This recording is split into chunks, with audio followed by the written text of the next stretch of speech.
전력용 반도체 26번째 강의를 시작하겠습니다. 오늘은 지난 시간에 공부한 BJT Fabrication Technology 제조 공법을 마무리를 짓고 이거에 기초해서 스몰 시그널 모델을 BJT의 소신호 등가 회로 통상 우리가 얘기하는 하이브리드 파이 모델을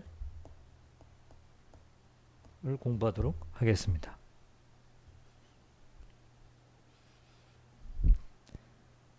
BJT 제조 공법을 다시 한번 볼 것 같으면 우리가 지금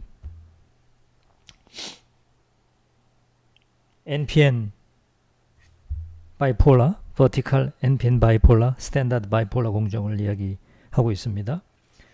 시작 머티리얼은 통상적으로 우리가 P-타입 기판을 가지고 시작을 한다고 했어요. 제일 먼저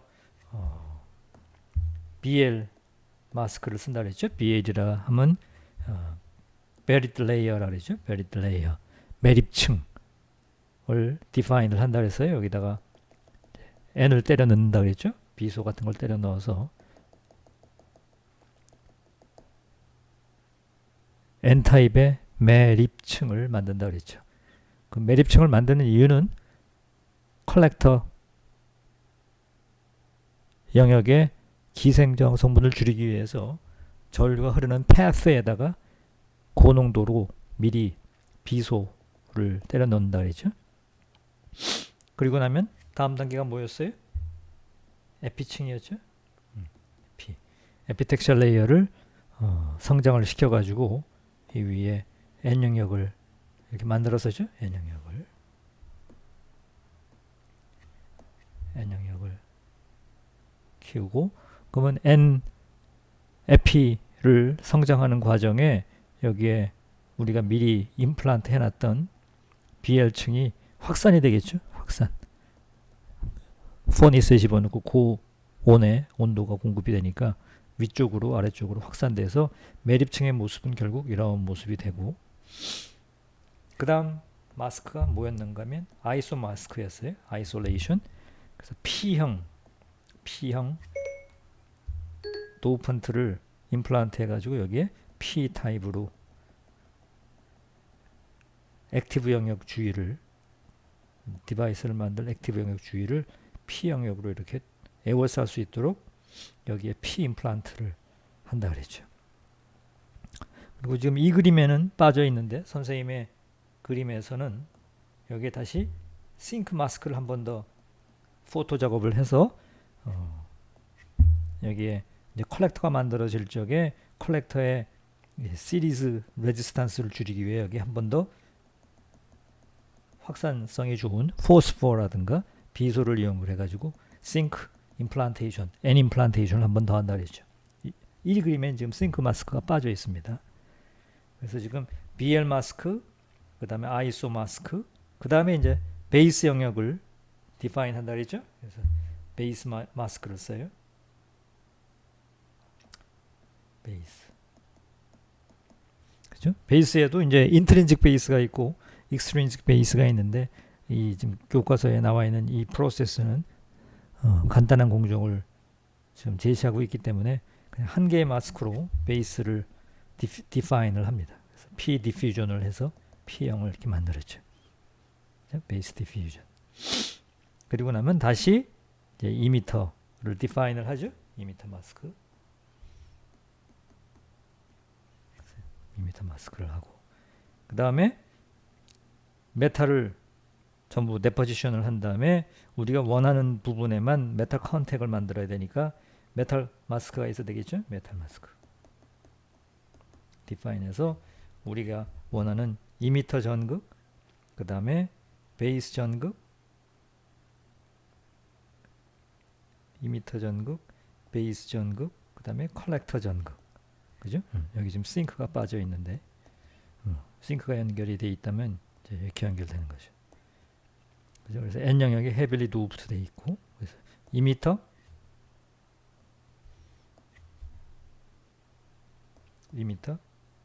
여기가 베이스, 여기가 컬렉터지. 이렇게 되는 거죠. 그래서 전류의 흐름은 이미터에서 베이스로, 베이스에서 컬렉터로 이렇게 빠져나가는 그런 패스를 통해서 전류가 흐르게 되겠죠. 그죠? 그래서 메탈 마스크까지 해서 마스크가 6장 내지 7장이 들어갔네요. 그래서 단면을 볼 것 같으면 이미터 영역, 베이스 영역, 베이스 컨택, 그 다음에 이 부분이 컬렉터 영역. 그래서 이미터에서 베이스로, 베이스에서 컬렉터로 빠져나가는 이런 그림이 되겠습니다. 그죠?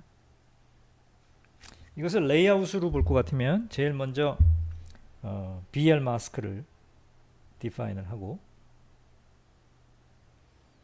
그 다음에 액티브 영역을 디파인하는 아이소 마스크가 이렇게 되는 거죠. 아이소 마스크. 그 다음에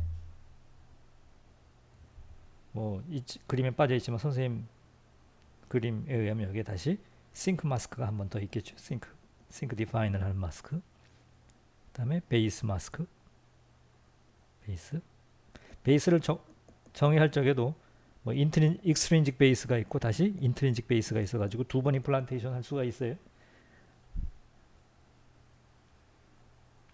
그 다음에 이미터 마스크, 그죠? 그 다음에 메탈 윈도우를 열어줘야 될 거 아닙니까? 그래서 컨택 윈도우를 디파인하는 이미터 컨택 윈도우, 베이스 컨택 윈도우, 그 다음에 컬렉터 컨택 윈도우. 그리고 요건 뭘까요? 여기 에피층을 서브스트레이트를 컨택해주는, 여기를 서브스트레이트를 컨택해주는 컨택 마스크가 하나 필요하죠. 그래서 여기 지금 디파인이 된 겁니다. substrate contact, base, emitter, collector 이렇게 되는 겁니다. 되겠죠? 그래서 레이아웃까지 다 공부를 했습니다. 그죠? 그럼 이거에 기초해서 BJT의 소신호 등가 회로, 하이브리드 하이 모델을 공부하도록 하겠습니다. 이미 선생님하고 반도체 소재를 공부하는 학생들은 강의를 들었겠지만 소신호 회로라는 것은 뭐예요? 원래 바이폴라 트랜지스터라는 것이 non-linear한 디바이스죠. non-linear한 비선형 소자예요. 전류와 전압 사이의 관계가 linear한 관계가 아니에요. 그래서 회로 해석을 할 적에 쉽지가 않아요. 그래서 우리가 만약에 이 BJT라는 디바이스를 동작점을 기준으로 해가지고 AC 신호, 시간에 따라 변하는 신호가 얹혀져서 구동을 하게 되는데, 동작점을 기준으로 해가지고 그 얹혀진 AC 신호, 교류 신호의 진폭이 그다지 크지 않다면 얼마나 크지 않아야 된다 그랬어요? several kT보다 작은 그런 정도의 소신호라면, 진폭이 큰 신호, 대신호, 라지 시그널 신호가 아니고 라지 시그널로 스윙하는 진폭 변화가 큰 신호가 아니고 소신호라면, 스몰 시그널이라면 BJT를 동작점을 기준으로 해서 리니어라이즈 시키자, 선형 소자로 보자. 그러면 선형 소자로 볼 적에 이 BJT를 등가적으로 어떻게 표현하면 되겠는가 하는 것이 소신호 등가 회로죠. Equivalent Circuit, Small Signal Equivalent Circuit이라 그래요. Small Signal Equivalent 소신호 등가 회로, 이런 개념이죠. 알겠죠? 자, BJT를 코먼 이미터로 동작을 시킨다고 봅시다. 그래서 입력단에다가 이 지금 하나의 디바이스잖아요. 그죠? 이 디바이스를 입력단에다가 DC 전압을 걸어주고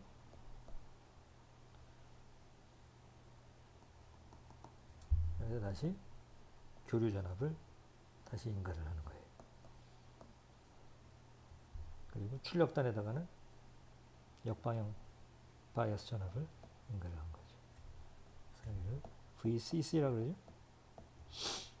여기 인가된 소신호 VI 잡아준 DC 전압 VBE 쓰죠. 사람들이 들어가는 전류 베이스 전류를 보고 컬렉터로 들어가는 전류 이미터로 나오는 전류 그래서 베이스에 들어가는 전류 IB는 DC 전류에다가 교류 전류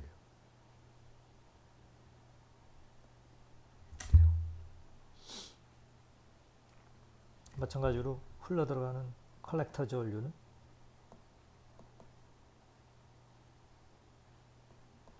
DC 전류에다가 AC 전류. 그죠? IEEE 표기법 노테이션을 채택을 하겠습니다. 제일 먼저 transconductance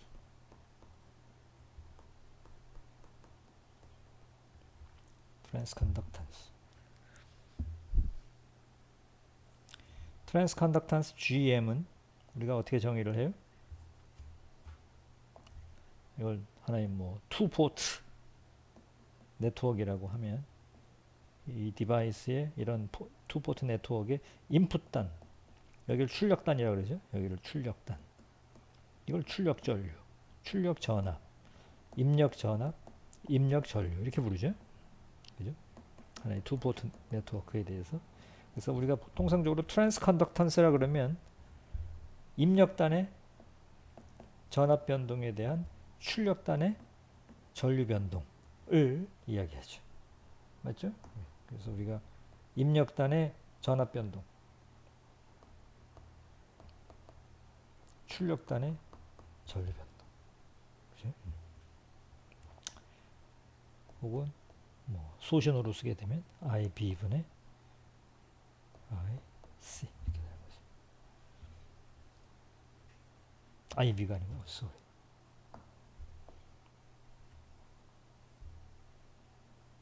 VI죠.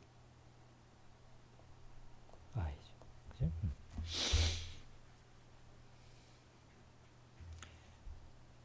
컬렉터에 흐르는 전류는 forward active mode에서 포화 전류 곱하기 KT분의 QVBE라고 쓸 수 있죠.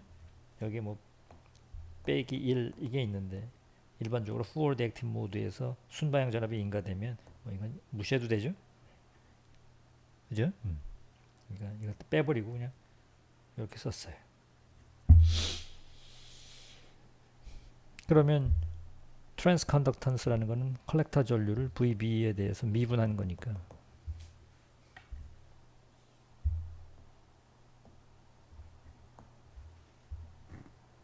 GM은 이걸 VB에서 미분하면은 KT분의 QIS의 익스포넨셜 KT분의 QVBE 이렇게 되죠? 그런데 우리가 뭘 알아요? KT분의 IS 곱하기 익스포넨셜 KT분의 QVB 요 값이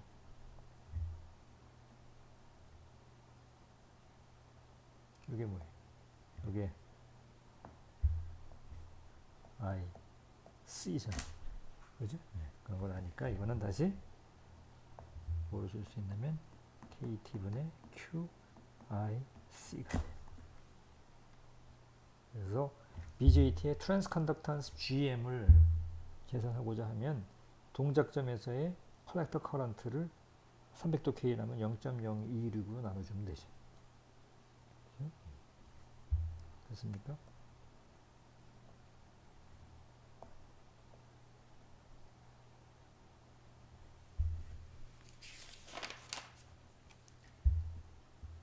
단위는 뭡니까? 이렇게 되죠. 밀리암페어 퍼 볼트 트랜스컨덕턴스. 됐죠? 두 번째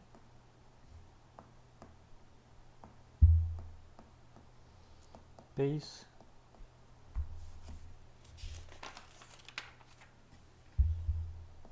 charging capacitance. 베이스 charging capacitance. 우리 이미 배운 대로 PNP 바이폴라가 이렇게 있으면 지금 우리 NPN이죠. NPN이네요. 지금 우리가 NPN 공부하고 있네요. 그죠? NPN 이렇게 있으면은 여기가 중성 베이스 영역 되고 요번에는 N에서 P로 전자가 주입되는 거죠. 전자가 주입되는 거예요. 그러면은 동작점에서의 DC 전압이 만약에 VBE라면 그거에 해당되는 정션의 법칙에 의해서 마이너리티 캐리어 전자가 주입이 돼가지고 이런 디스트리뷰션을 하고 있을 것이고 여기에 다시 이마만큼의 교류가 더 얹혀지면 이 얹혀진 교류 전압의 크기 변화에 따라서 물론 지금 소신호를 가정하고 있는 거죠. 크기에 따라서 얘가 증가했다가 감소했다가 이런 변화가 생기는 거죠. 변화가 생기죠. 그래서 전압 변동에 대한 전압 변동이 있으니까 캐패시턴스가 발생을 하게 되고 그때의 캐패시턴스를 베이스 차징 캐패시턴스라고 부릅니다.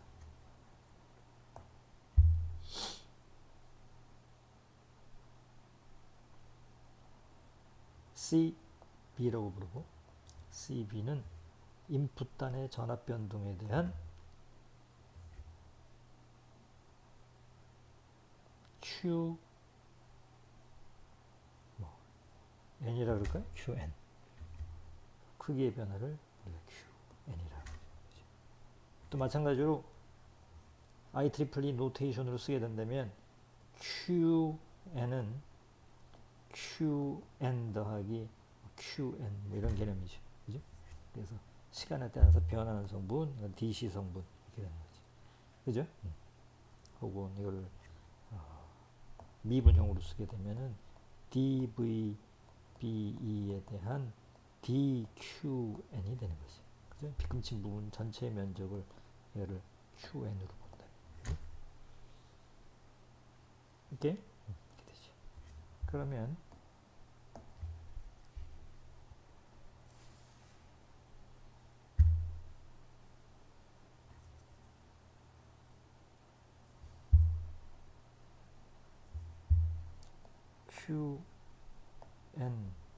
QN을 타우 트랜지 타임 베이스 트랜지 타임을 우리가 타우 T 그랬었죠. 타우 T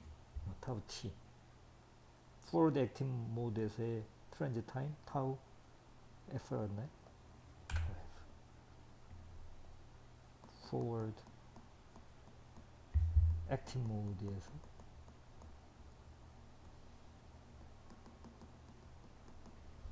베이스 트랜지 타임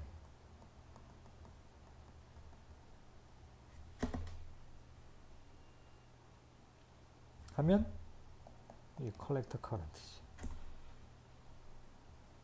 맞죠?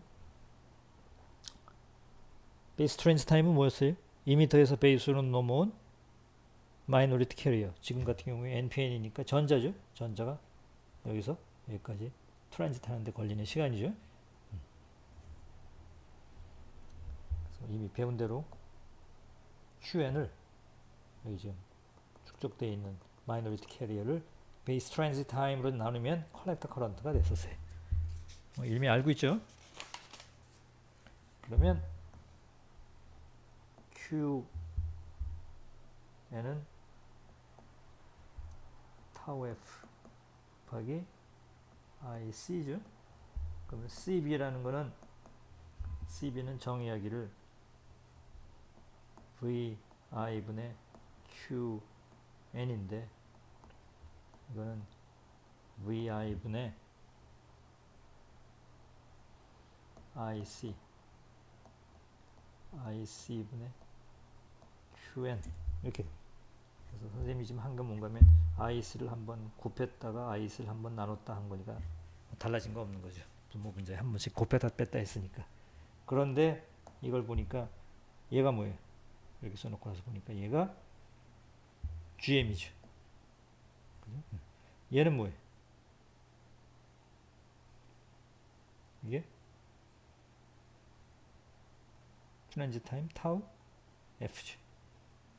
그죠? 예. 그러니까 다시 쓰게 되면 타우 F에다가 이게 GM이구나. 따라서 베이스 차징 캐파시탄스라는 거는 무슨 관계가 있냐면 트랜짓 타임에다가 트랜스 컨덕턴스 GM을 곱하면 되는구나. 트랜짓 타임에다가 KT분의 Q 동작점에서의 컬렉터 커런트를 곱하면 되는구나 하는 거를 알게 됐어요.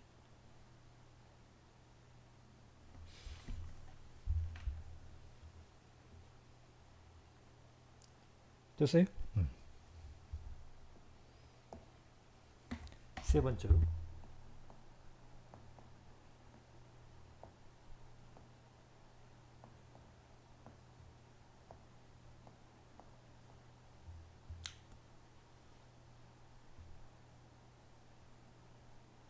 input resistance.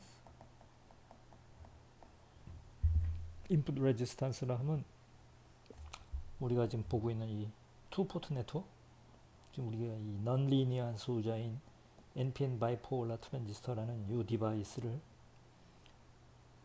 등가적으로 리니어라이즈 시키는, 선형시키는 작업을 하고 있는 거잖아요. 이거의 인풋 저항이다 하면 여기서 들여다본 인풋 저항이죠. 여기서 전압 변동을 할 적에 인풋 단의 전류 변동이 얼마가 있느냐, 이거를 인풋 저항이라고 보는 거죠.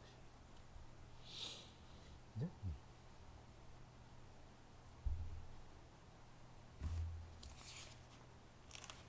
그래서 그 전 인풋 저항을 우리가 보통 R, 인풋 저항이니까 레지스탄스 R일 거 아닙니까? R인데 첨자 파이를 붙여요. 파이를 왜 붙이느냐는 이따 얘기하고, 하여튼 R이라 그럽니다. R. 그러면 인풋 단의 전압이니까 베이스 전류분의 V 이게 되겠죠. 그죠? 베이스 전류의 전압 변동과 전압 변동에 대한 전류 변동, 이게 되겠죠. 그렇죠? 틀렸네. 이렇게 생긴 거죠. 예?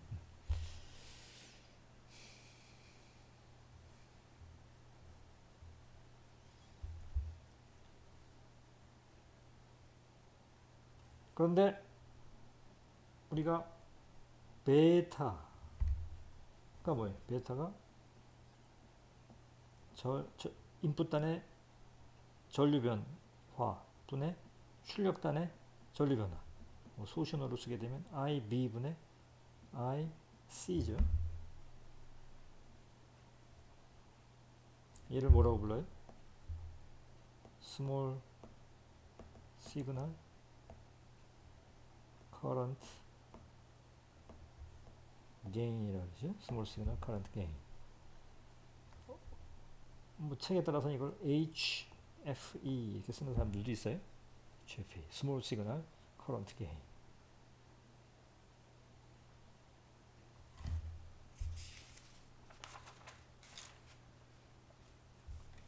그러면 인풋 레지스턴스 R 파이라는 거는 우리가 어떻게 정의했냐면 인풋 단의 전류분의 인풋 단의 전압인데, 이걸 다시 한번 쓰게 되면 IB분의 IC, IC분의 VI 이렇게 되죠.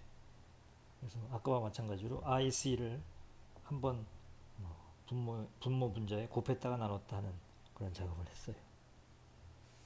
그러고 나서 보니까 얘가 뭐예요?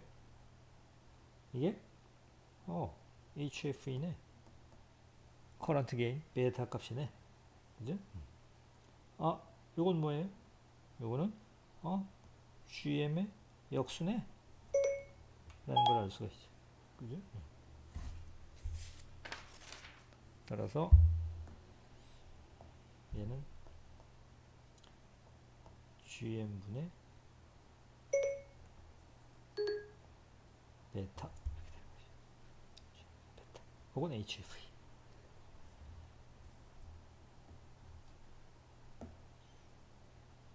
따라서 베타 커런트 게인은 GM과 알파 이 사이에 이런 관계가 있구나 이걸 알았어요. 얘가 뭐예요? 소신호 전류 이득이에요.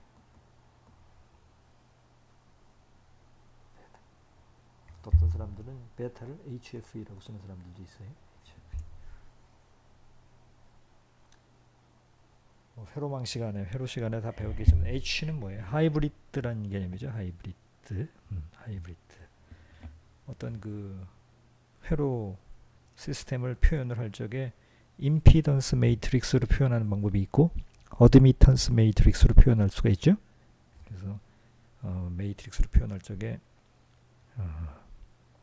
전류 벡터를 전압에 대한 벡터의 표현식으로 쓰게 되면 어드미턴스 매트릭스가 필요한 것이고 또 전압 벡터를 전류의 벡터로 표현하면 임피던스 매트릭스가 필요한 건데 그거를 섞어서 인풋단의 전류 전압, 출력단의 전류 전압, 그 전압과 전류를 섞어서 쓰게 되면 컬럼 벡터로 쓰게 되면 그 매트릭스의 꼴이 하이브리드형이 되죠. 그래서 그걸 그때 그 매트릭스의 엘리멘트들을 하이브리드 매트릭스, H 매트릭스라고 그러죠. 그죠? 아마 회로 시간에 다 배웠을 겁니다. 그래서 이걸 H라는 표현을 씁니다. H. 하이브리드 됐다. 그래서 F는 뭐의 약자예요? forward gain. E는 common emitter 일적에. 긴 얘기는 하지 않겠습니다. 그 다음에 출력 저항, 아웃풋 레지스턴스. RO라는 거는 뭐예요? 출력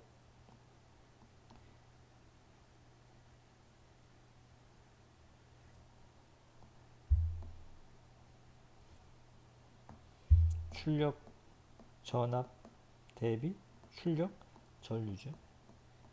C분의 VO예요. 예?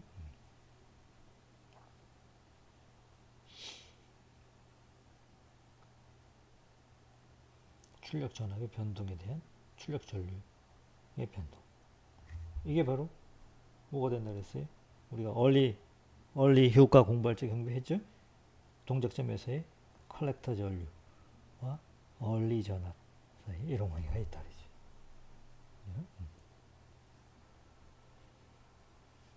그래서 예를 들어서 동작점에서의 컬렉터 전류가 1mA다. 얼리 전압이 50V다. 그러면 아웃풋 저항은 50kΩ 정도가 되죠.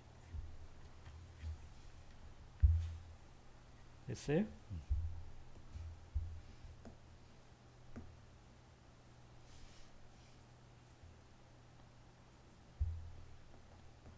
컬렉터 베이스 레지스턴스가 있어요.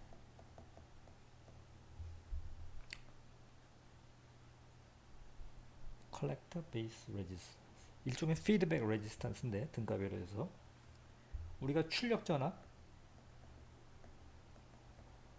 VCE를 증가시키면 변동시키면 증가시키면 우리가 얼리 효과에 의해서 베이스 폭이 감소한다 그랬죠. 그죠?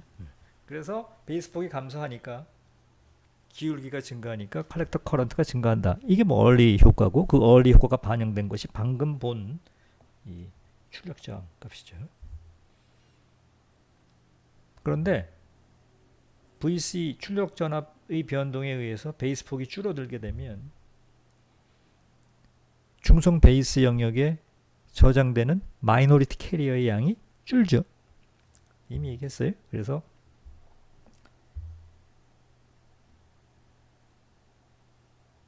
이렇게 되면 동시에 QN이 줄죠. 예.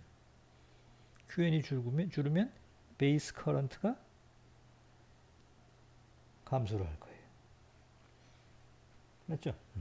그래서 출력단의 전압 변동에 대해서 이게 뭐예요? 입력단의 전류가 변동이 생기죠. 그죠? 출력단에 지금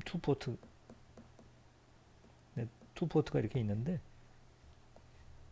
투포트 디바이스가 이렇게 있는데 출력단에 이 양단에 걸리는 전압의 변동을 줬더니 인풋단의 전압 변동이 생긴 거죠. 인풋단에 여기 흐르는 전류가 변동이 생긴 거죠. 피드백 개념이죠. 출력단의 전압이 인풋단에 영향을 미치는 이걸 반영한 등가 회로에 있어서의 엘리멘트를 컬렉터 베이스 레지스턴스라고 합니다. 표기는 R 뮤로 표현합니다. R 뮤 베이스 커런트 대비 VCE가 되겠죠. 델타 V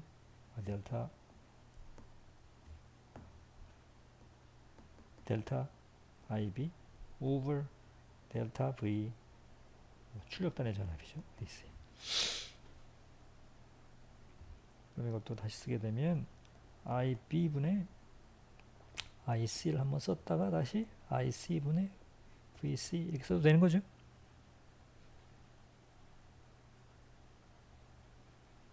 그러면 얘가 뭐예요? 얘는 베타 혹은 뭐 HFE 커런트 게인이죠. 얘는 뭐예요? 출력단의 아웃풋 저항 RO죠. 그죠? 그러니까 R뮤는 RO 곱하기 뭐 HFE구나. 알 수 있어요. R뮤.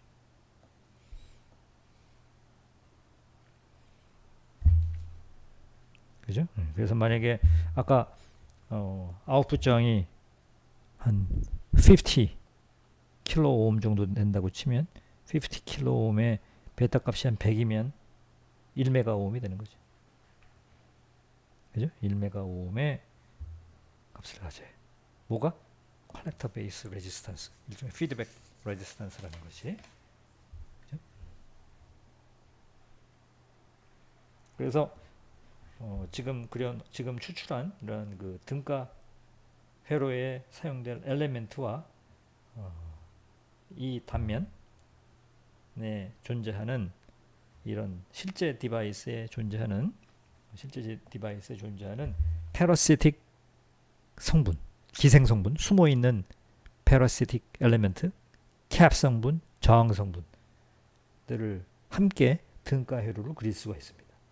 숨어 있는 것들을 보면 사실은 무엇들이 숨어 있어요.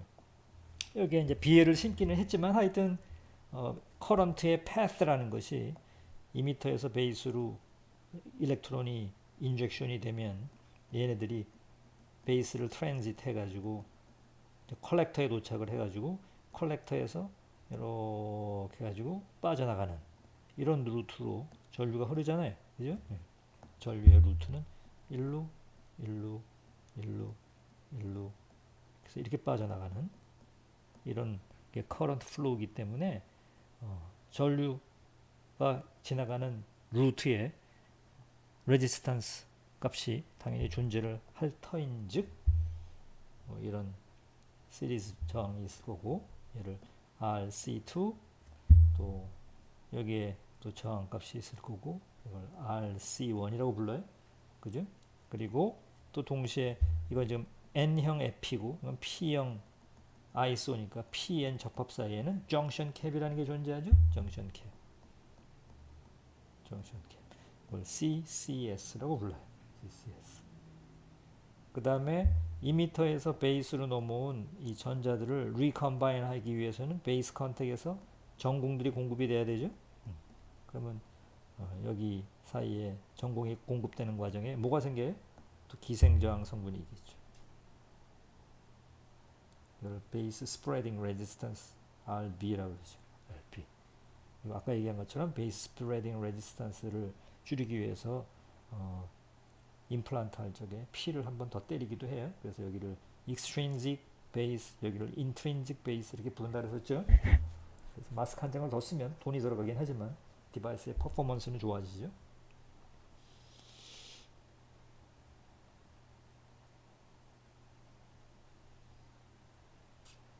오케이. 그래서 요즘 약간 잘못 썼는데 여기를 RC3라 그러고 하고 이 에피 영역에 요거를 RC1이라고 불러요. 다시 한번 얘기해 보겠어요. 이미터에서 베이스로 일렉트론이 인젝션 되죠. 그럼 베이스를 트랜짓 한 다음에 여기 NFP를 지나서 BL을 지나서 싱크를 지나서 이렇게 갈 텐데 이 에피를 지나갈 때 어떤 전압 강화가 생길 수가 있죠. 그걸 RC1, BL을 지나갈 적에 전압 강화 RC2, 그 다음에 싱크 영역을 지날 때 RC3 불렀어요. 오케이.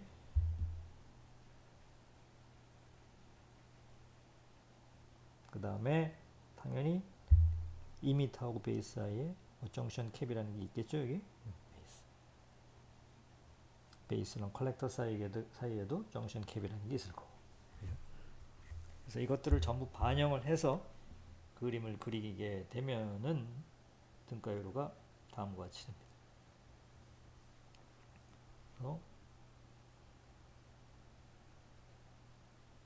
여기를 우리가 인트린직 베이스라고 불러요. 바깥에 있는 베이스, 익스트린직 베이스라고 불러요. 그래서 베이스하고 이미터 사이에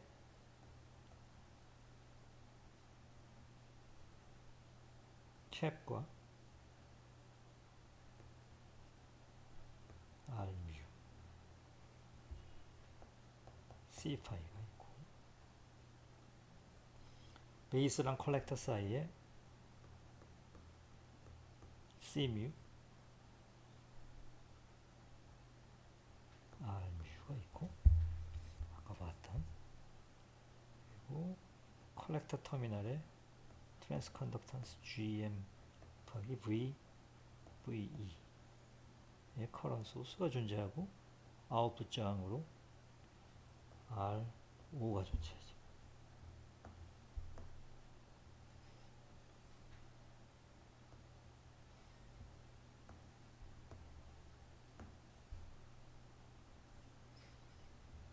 그 다음에 여기 컬렉터죠. 컬렉터와 바깥 컬렉터 사이에 RC가 있고, 그죠? 바깥에 extrinsic collector C 프라임이 있고, 여기하고 여기 사이에는 CCS가 있어. 그리고 여기가 지금 여기가 이미터죠. 여기가 이미터하고 바깥 이미터 사이에 이미터 저항이라는 게 있어요. 그리지 않았지만 여기 이미터에도 이미터 기생 저항이라는 게 있죠. 여기 지금 R이에요.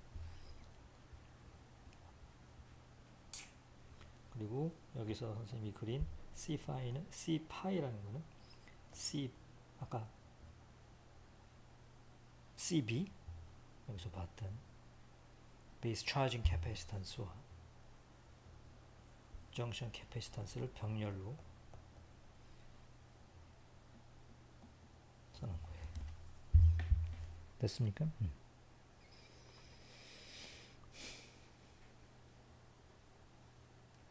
그래서 여기를 external base, 여기를 external collector, 물론 여기를 intrinsic collector, intrinsic emitter, intrinsic base, 여기 external emitter.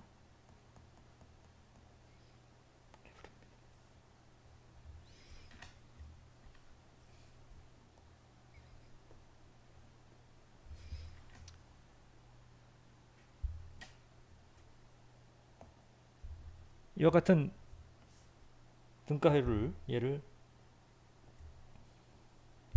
BJT의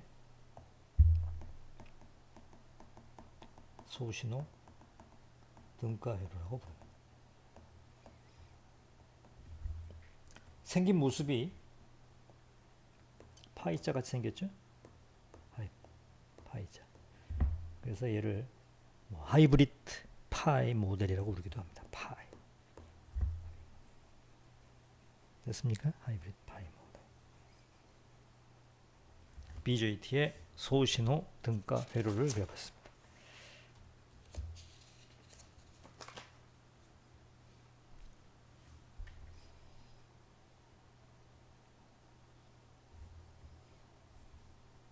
자, 마지막으로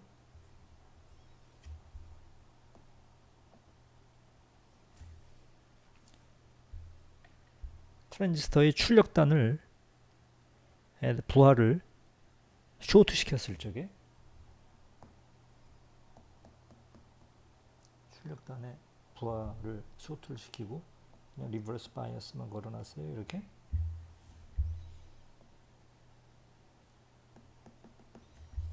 그리고 입력단에다가는 DC 전압과 교류 전압을 연결을 했겠죠. 그래서 이거를 우리가 VI라고 불렀고 DC 전압 VBE 이렇게 불렀었죠. 대신에 아까와 다른 점은 이게 출력단을 쇼트 시켰어요. 쇼트를 시켜놨죠. 출력 전압 R를 제로로 놓은 거죠. 그래서 이런 컨피규레이션을 커먼 이미터,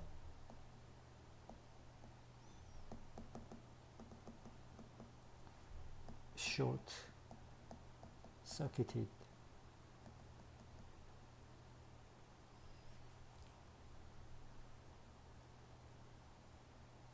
current gain, 이때 흘러 들어가는 전류를 IB, 또 이때 흘러 나가는 전류를 IC라 그러면 이게 IB분의 IC가 되는 거죠. 그죠? 오케이.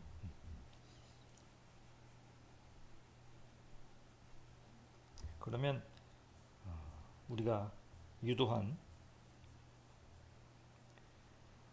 BJT의 이 모델에서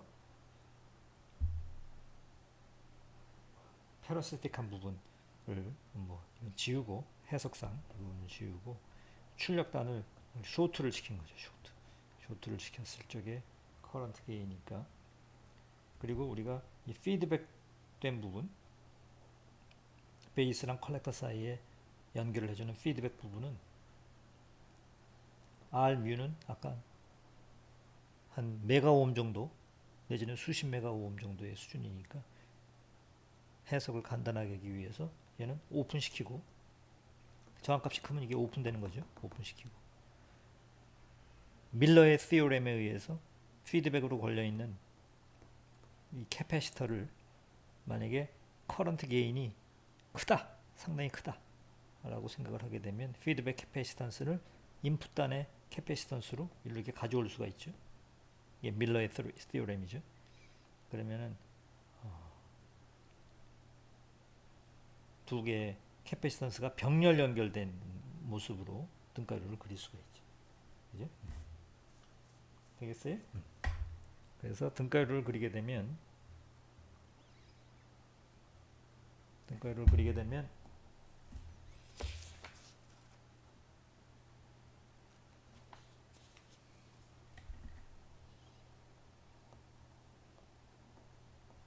소신호에 대해서 이게 알파이고 C파이고 이게 C뮤고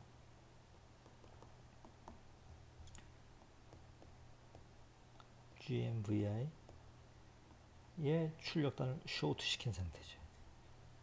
컬렉터 여기가 베이스 여기가 이미터죠. 그런데 여기다가 밀러스 디오렘을 적용을 하게 되면 등가 회로가 어떤 모습이 되냐면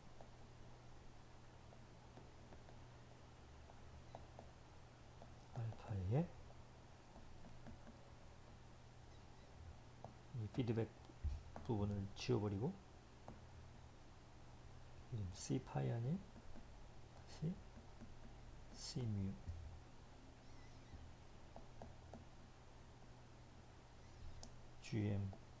GMVI의 쇼트된 컬렉터 베이스 이런 꼴로 등가를 그릴 수가 있어요. 밀러스 티오렘을 적용하게 되면 그죠? 밀러스 티오렘을 잠깐 혹시 잊어버린 학생을 위해서 당연히 전자회로 시간에 배웠을 거라고 보는데 소개를 하게 되면 어떤 증폭기에 증폭 A가 굉장히 크다 그런 걸 가정을 하는 거죠. 여기 입력인가 되고 여기에 피드백 임피던스 G라는 것이 연결되어 있다. 이게 출력단이다.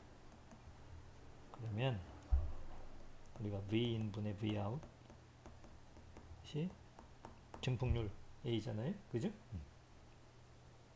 그리고 동시에 우리가 뭘 알고 있냐면 Vout에서 Vin을 빼고 이거를 G로 나누게 되면은 이게 인풋단의 전류 I1이 되는 거죠. 이게 아이디얼한 OP앰프다. 그러면은 인풋단의 전류가 이 안으로 들어가지 않고 전부 다 1로 흐르죠. 이렇게 되는 거죠. 그죠? 따라서 이걸 곱해가지고 1로 넘기게 되면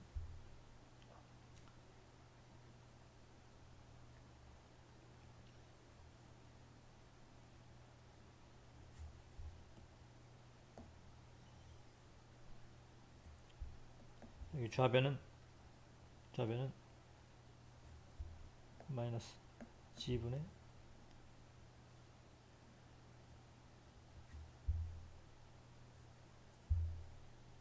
마이너스 A 곱하기 VN이고 얘는 마이너스 1 이렇게 되죠. 이 Vin 이렇게 되버리죠. 뭐 한 거예요? 얘 대신에 요거를 집어넣은 거죠. 이렇게 되죠. 따라서 I인분의 Vin을 하게 되면 이거 이렇게 넘어가니까 1 플러스 A의 Z니까 이게 뭐예요? 이게 등가적으로 이쪽에서 입력단에서 바라본 임피던스죠. 그죠? 그래서 등가적으로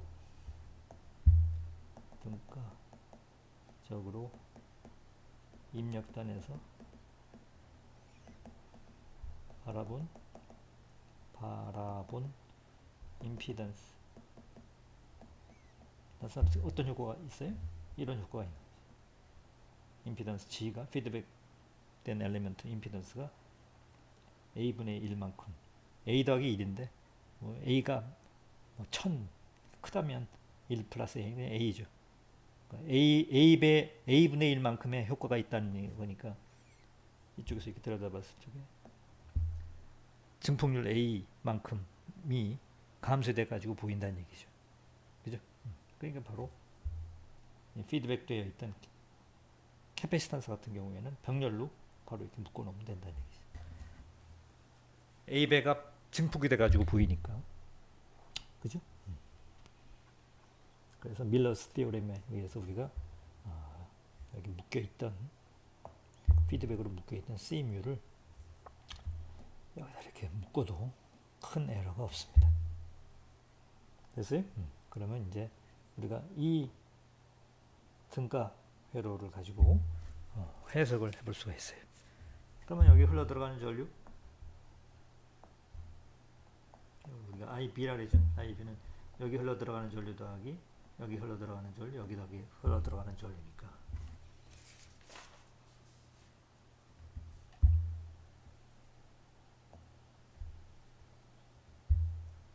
증폭률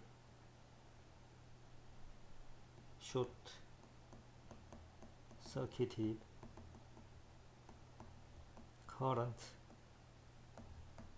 gain이라고 할까요? current gain AI라고 부를까요? AI는 흘러 들어가는 전류분의 출력 전류죠. 그러면 선생님이 지금 얘기했던 것처럼, 방금 얘기했던 것처럼 이 전류는 하나, 둘, 세 개 전류의 합이죠. 그러니까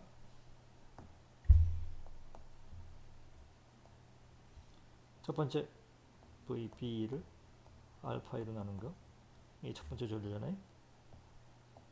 VB를 양단의 전압을 알파이로 나눈 거. 또 여기 흘러 들어가는 건 뭐예요? 캐패시터니까 J 오메가 C 파이 VBE. 그죠? 더하기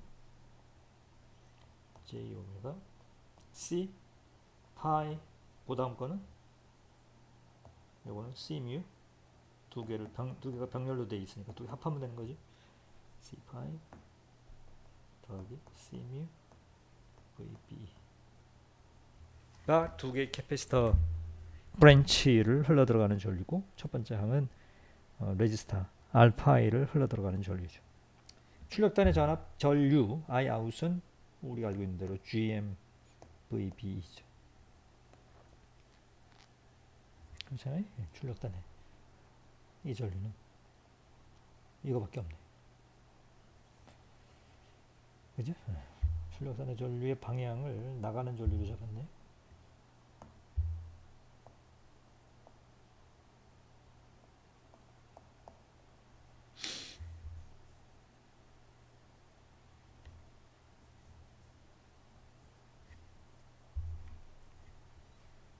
그러면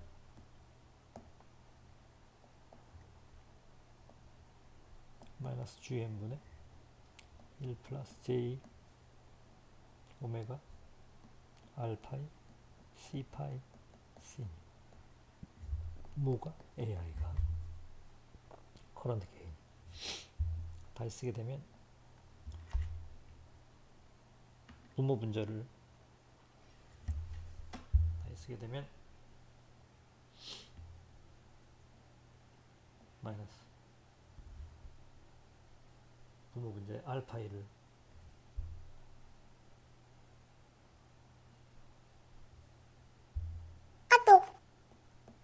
J E 파이 알파이에 C 파이 더하기 C 뮤에 마이너스 GM이니까 다시 쓰게 되면 J F라고 쓰고 분의 1. 그래서 두 번 돌리게 되면 2 파이 C 뮤 더하기 C 파이의 알파. 맞나요?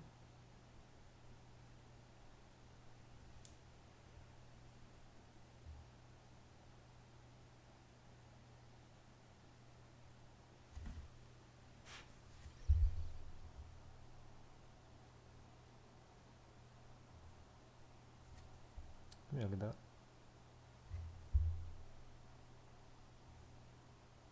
여기 알파에 곱해줘야 되네요. 그죠? 알파. 여기다가 분모 분자에다가 양쪽에다가 분모 분자에다가 알파이를 곱해주면 여기가 1 더하기 j 오메가 여기 알파에 이렇게 되니까 이 모습이 되죠. 근데 우리가 gm 곱하기 알파는 뭐라고 알고 있어요? 베타 HF이죠. 맞나요?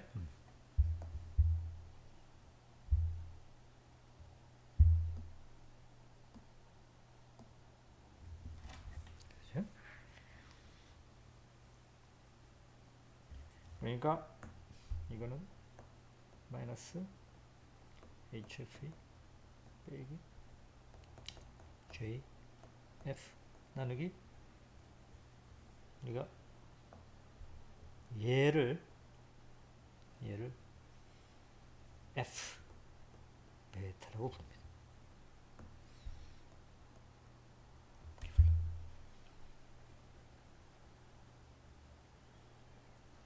그러면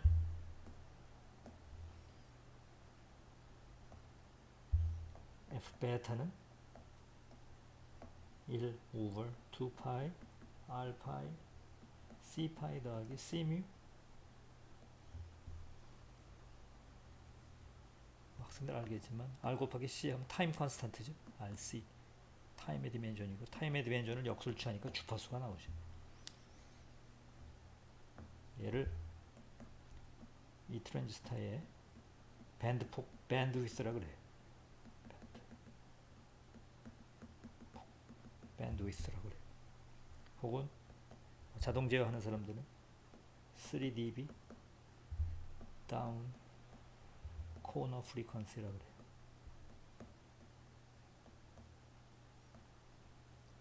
(3dB) 다운되는 코너 프리퀀시 뭐 이렇게 불러요.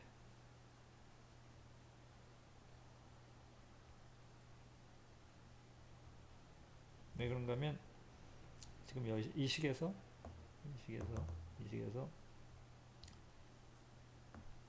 AI를 매그니튜드에 대해서만 그림을 그리면 1 더하기 1이 아니네. HF 예 스퀘어 루트 1 더하기 F 나누기 F 베타 예 제곱이죠. 그죠? 복소수 J. 그러니까 이거를 만약에 데시벨로 표시하게 되면 뭐 20 로그 AI 그리고 dB라 그러죠. 데시벨로 표현을 하게 되면 이거에 대한 20 로그 HFE에 DC 값이 나오고 빼기 이거에 대한 dB죠. 20 로그 스퀘어 루트 이거잖아요. 1 플러스 F에 F 베타에 조금 이렇게 되는 거잖아요. 그죠? 맞죠? 그래서 만약에 여기 암산으로 좀 하겠어요? 만약에 F 값이 F 베타가 뭐였죠? 아까 밴드 폭이었어요. 이 트랜지스터의 밴드 폭. F가 F 베타보다 작으면 이거 무시해도 되니까 뭐가 돼? 0이죠? 그러니까 이게 돼요. 아하. 그래프로 표시하게 되면 만약에 F축에 대해서 우리가 AI를 매그니튜드를 그리는데 만약에 우리가 이걸 데시벨로 표현하게 되면 즉 로그를 취한 다음에 20을 곱해서 표현을 하게 되면은 어떤 F 베타라는 값이 있어가지고 F 베타보다 작은 값에 대해서는 일종의 상수가 되죠? 상수가 돼. 이런 커브. 그러다가 어디까지? 베타까지. 그러다가 만약에 F가 F 베타보다 커지면 1에 비해서 이쪽 거 커질 테니까 F에 대한 뭐가 돼요? 이거의 제곱이니까 제곱의 스퀘어 루트 치우게 되면 뭐 없어져 버리는 거고 그러면은 로그 스케일에서 F에 대한 직선의식이 되는 거죠. 그죠? 예. dB당 20dB씩 떨어지는 스케일이 주파수가 10배 될 때마다 20dB씩 떨어지는 그런 커브로 얘네들이 떨어지죠. 이때 이 슬로프는 뭐예요? 마이너스 20 dB per decade당 떨어지고, 혹은 마이너스 6 dB per 옥타브당 떨어지는 그런 슬로프로 떨어지죠. 그죠?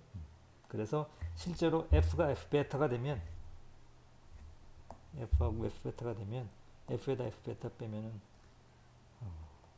대입을 하게 되는 게 1이니까 1에다 1을 루트 2죠. 루트 2. 루트 2를 dB로 표시하면 3dB죠.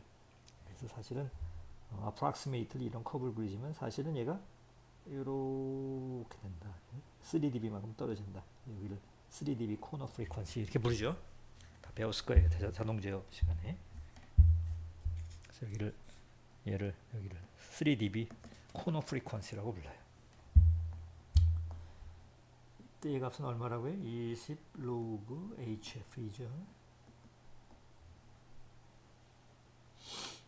그리고 이 폭을 뭐라고 부른다고요? 얘를 밴드위스라고 불러요. 밴드폭.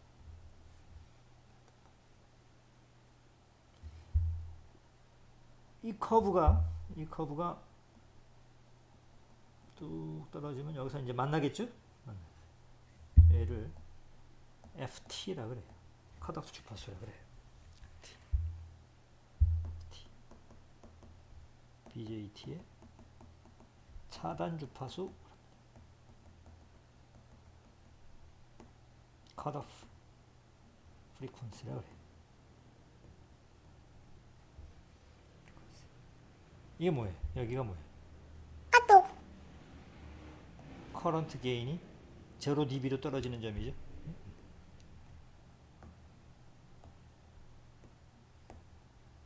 short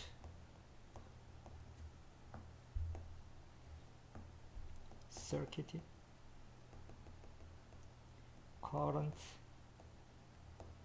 gain이 1, 즉 0dB 되는 주파수죠. 그죠? 여기서 current gain이 0dB가 되는, 0dB가 된다는 얘기는 게인이 1이 된다는 거죠.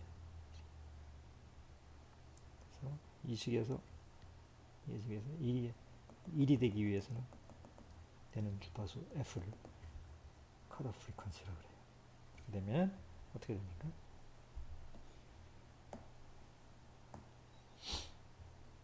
FT는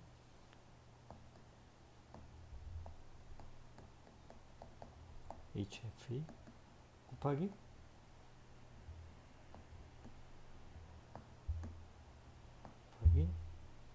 F 베타, 즉 GM over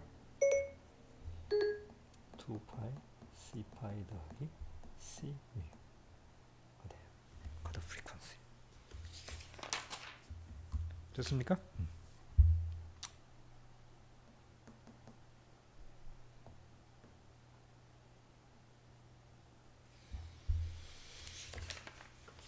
그래서 BJT에 대한 이야기를 모두 마치도록 하겠습니다.